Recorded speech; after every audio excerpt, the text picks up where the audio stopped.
ซื้อพวงมาลัยก็มาขับตอนฝันพี่น้องกรุงเทพขออีกครับ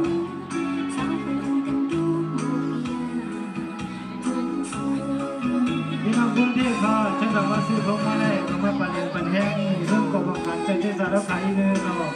เอาว่ากรุงเทพเอาว่าระยองเอาว่ากุฏิแล้วเนาะ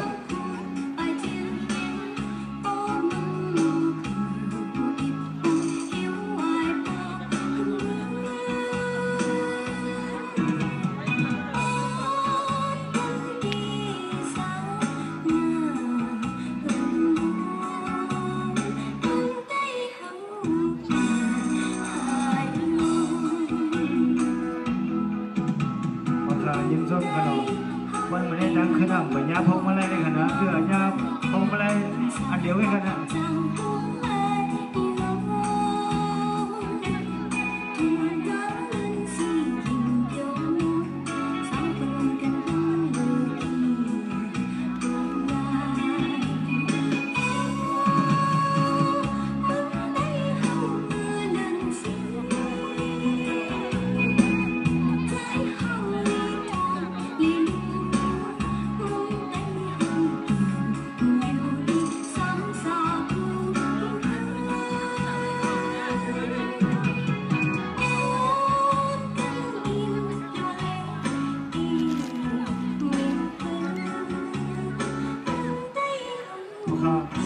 มีพี่น้องกรุงเทพไปเลยครับยาพงมาลัยนะ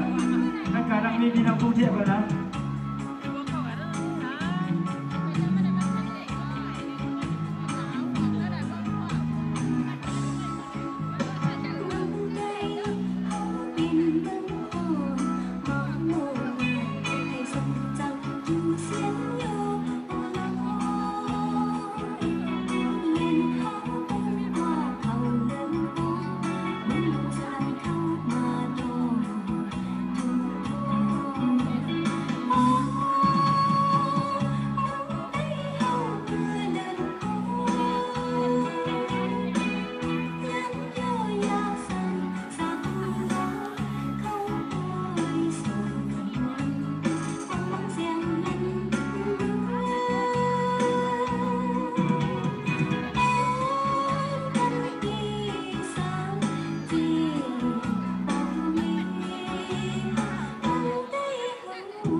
ย้อนเสียงต้นมือแหวนปีดากูเทพเลยนะครับ